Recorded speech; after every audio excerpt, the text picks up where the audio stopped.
A very warm welcome to the holiday in Brighton and the Labour Party conference. Mark, you mentioned about the jobs lost by HMRC. They keep axing, but what they do, of course, is they axe jobs, find they're not managing to deliver for customers, and then have to recruit people again. So it's utterly crazy, and it is time that we had Labour government to tackle this, and I am delighted to welcome John, rushing around the road. I think you're beat by the man who's just had a heart transplant, John, so you can have a bit of fitness there. But John has been, visionary and launched the Labour Party's tax transparency enforcement programme, been very vocal on some of the issues around international tax, but he's been forging a vision for how tax can be fairer and more transparent in our country. So it gives me great pleasure to ask you to sing Land of Our Fathers. To ask you, John, to outline your vision, the Labour Party's vision, for what tax should look like.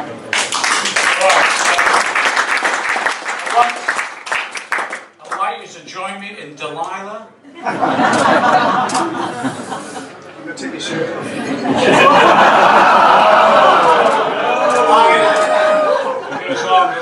I said earlier, I had a heart attack 3 years ago, and I went to the NHS on the stent, and I felt better and all the rest of it. He has to go one better. Every time. Let me just go through where we're at in terms of the tax evasion, tax avoidance, and our overall taxation policies as well. Just a bit of history really. Way back in the we were elected in 1997, way back in the early 2000s, I was convening meetings of the Tax Justice Campaign there with John Christensen and a range of others as well. And I think at that point in time we've maybe got about half a dozen MPs to attend and not an awful lot of interest at the time. And we got no coverage whatsoever for some of the issues that were being raised and the campaigns we were waging there. It was almost very traditional and quite frustrating.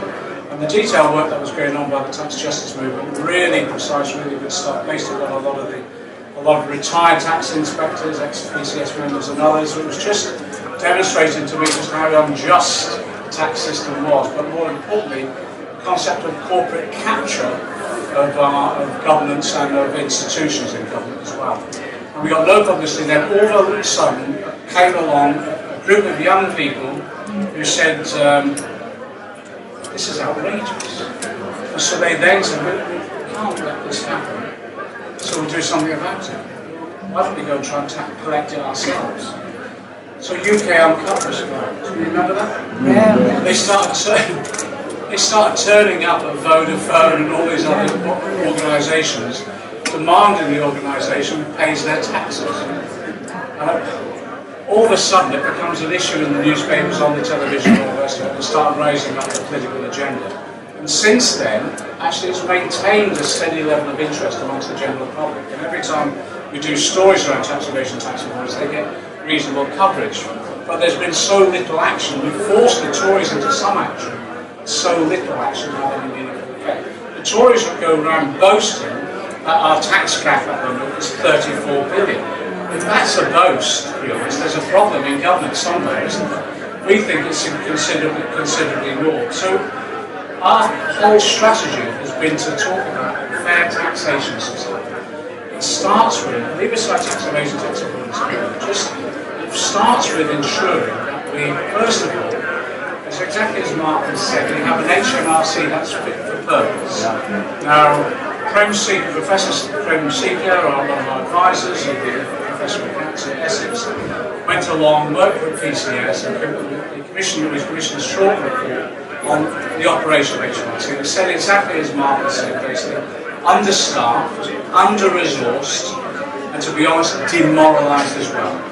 But then also what Prem and others looked at was the advisory structures of HMRC on various tax initiatives, including not just tax collection, but also tax reliefs as well.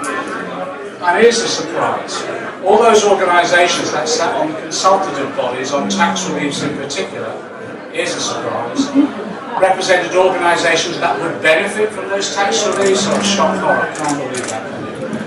And it demonstrated to us again this issue around the proper management and resourcing of HMRC, but also what we believe is the corporate capture of HMRC as well. So what PCS are now doing is again bringing forward a stage on what HMRC should look like when Labour goes into the again, that will form the basis of the policy discussion that we now have as we take our manifesto and start preparing the implementation plans and the costings and the draft legislation to put it into practice when we're going to come. That's the first thing. The second thing is just to get some element of fairness in our tax system itself. Now, what the government proposed, as you know, and have implemented through implementation, is cuts in corporation tax and capital gains tax, and they even cut the bankers' levy as well, and the inheritance tax. And what the irony for me was, they did that on the day in which they introduced cuts to disability benefits. And it just demonstrated to me that, I suppose, the moral direction of the Tories in government in recent years. The calculation now is between now and 2020, £70 billion going out in tax cuts, whilst at the same time austerity measures are being rolled through. So we've said very, very simply, when we went into the election, I said that we would cost our manifesto, so we published the grey book that set out each policy, the costing of it, and the funding source. And the funding sources basically amounted to about 48 billion, and they were basically tax measures that we were introducing. And one of the first ones was to reverse, not in total, but to reverse in stages the cuts to corporation tax. Now, the Tories inevitably sort of shouting at shock horror, this is going to run by civilizations we know it, business investment will dry up, etc. Their argument in cutting corporation tax was that this would increase investment, encourage corporations to invest. The latest figure on the earned income that corporations are sitting on is 580 billion. 580 billion. So we're cutting taxes to corporations to incentivise them to invest when they're sitting on the very money that we need to be invested in our infrastructure, etc. So it doesn't work. The Tories argument, they come out with figures that actually corporation tax take has increased as a result of cuts in corporation tax. What Annalise does on a regular basis, an eloquent boast, shows the crosses for the pound almost every 30-second cycle. You're confusing, go on. Correlation, not causation. Now, there's a tax. There's a tattoo there somewhere. And they refuse to acknowledge that actually there is no correlation between cutting corporation tax and what's happening in terms of the take that they have. This is as a result of some growth returning into the economy. It's as simple as that. But again, what we will do, we'll reverse that to a certain extent. And in reversing it in stages, we'll still have corporation tax levels way below most of our European and international competitors. We also said that we would reverse the capital gains tax that have gone. I think the calculation last time was referring to 40,000 or 60,000 wealthy families and individuals in this country. And I do find it morally offensive that they're cutting tax too much while actually imposing sanctions on disabled people, etc.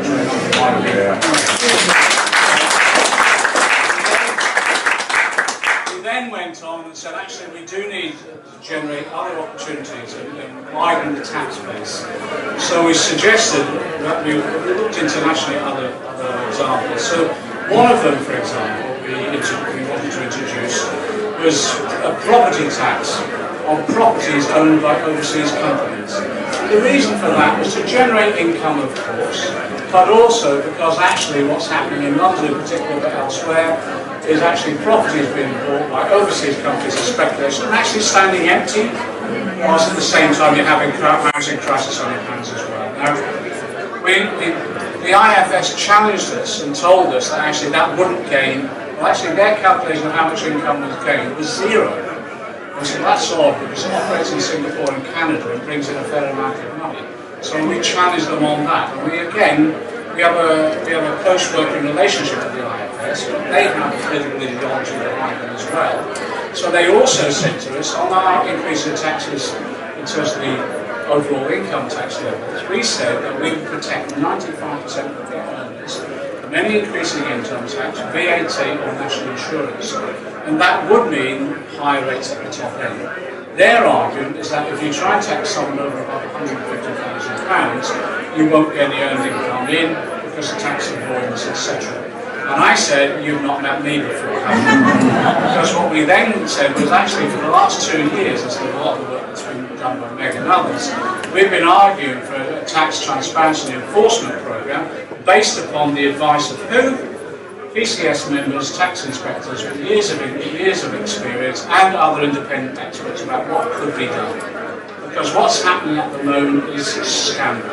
It's an absolute scandal. You think of all those people going to work under the PAYE system, working all hours God sent, trying to keep a roof over their heads, trying to look after their kids, doing everything right and paying their taxes whilst at the same time the super rich and corporations are avoiding it. That is unacceptable in a civilised society. So again, we looked at a tax enforcement and transparency programme and we put that into our budgets as well. All of it readily implementable. All of it readily implementable. Before the general election, we went through the usual process of meeting. You meet the civil servants because they have to prepare for you coming into power if you win the election. Tony Blair and Gordon Brown met with the civil servants for a year before 1997 because they knew the election was coming at some stage. For us, it came as a surprise. Actually, so we had a limited number of meetings, a couple of meetings. So I met with the Permanent Secretary and the Director of HMRC, quite experience, and we said to them basically, here's our tax program, here's the grade book, here's the management. And what we're going to do is introduce a budget before the end of July, and that would introduce our finance bill in September and October. And in that budget and finance bill, it would focus on all the revenue raising initiatives that we set out in the grade book. And we were confident that we could get that through by the autumn, and on that basis have the money flowing into the system so that we could then start rebuilding our public services. The Tories ran a campaign about magical money trees and all the rest of it. It's a great phrase, really, and it's really helpful, especially when they find it to pay the TJUK £1 billion. But they ran that campaign and said, well, we challenged them at every stage.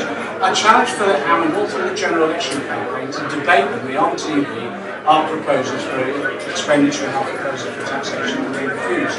We're going to continue that debate on, we're going to continue challenging as well. We're going to look at how all of those measures that we put in there now are rolled out in much more detail so we're ready to implement as soon as we get it done. But there will be a discussion around other issues around taxation in particular. We put in the manifesto a whole range of other initiatives that we'll need to look at. One of the issues for us, obviously, is about local government in particular, the way it's been undermined over the last 7 years in particular, is looking at how we reform the local tax base to support local government the services that they provide. And that's not about increasing taxation, it's about making sure we have a realistic tax base that's fair across the country overall. And we're welcoming people into the debate around that. So when we go to the next election, yes, we'll have updated what we've said in the grade book to fund the existing mechanism, but we'll be looking at other aspects of a fair taxation system. The point that Mark made is exactly that. A fair taxation system is the basis of any civilised society.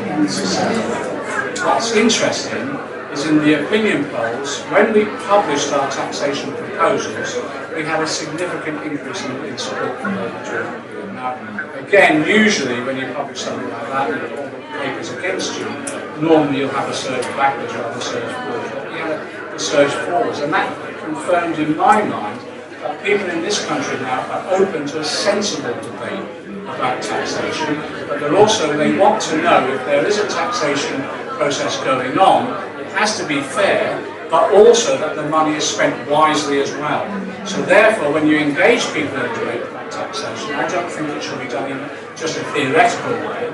It has to be done in the linking of that tax to particularly measures that we're going to introduce. And that's what we did in the manifesto and we did in the grade book. We've actually linked the funding source to the costed programme of the policy itself. And I think that worked. I keep saying it, we're the only political party to do that. The joke about the only numbers in the Tory manifesto are the page numbers, it's true. But we demonstrate like no other party the ability to maintain fiscal credibility whilst at the same time to introduce progressive measures that could be transformative of our society.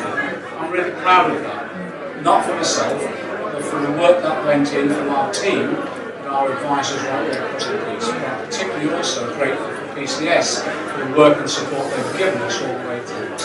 Finally, the point that Mark made, you can't have a fair taxation system if you don't have people to collect the taxes. Simple as that. And the nature of the work that we need to do, particularly about offshore tax havens and all the rest of it, is complex. Therefore, you need the skilled staff to enable that to happen. But also, there is that taxation level at the local level as well, where people just want advice about their taxes, their local businesses.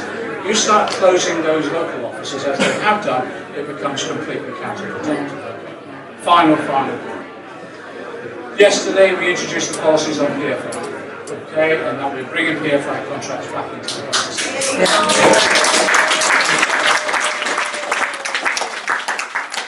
The Guardian pointed out to something in the press release that said if necessary, whatever, that wasn't the commitment down, it was to basically say some of these PFIs will run out before we get in.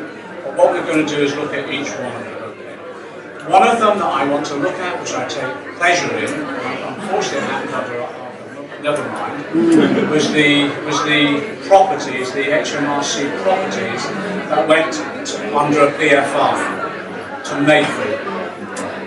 They went to Mayfield offshore. That's located in an offshore tax haven. The irony is remarkable, isn't it? But I want to look at all of those because we can't be in a situation where people are profiteering from public resources that eventually result in cuts in public services.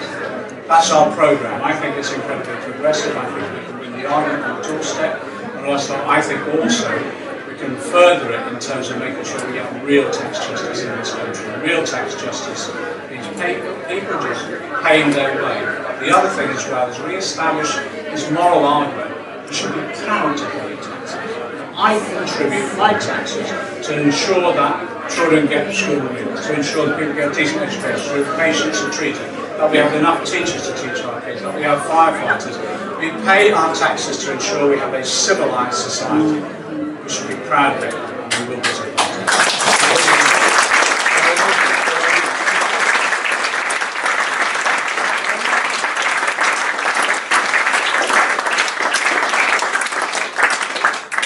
John, and as you've been here, John and the Treasury team are really preparing for government. So this conference is about being on election footing. It's not just being elected, it's being doing it. So that's what's really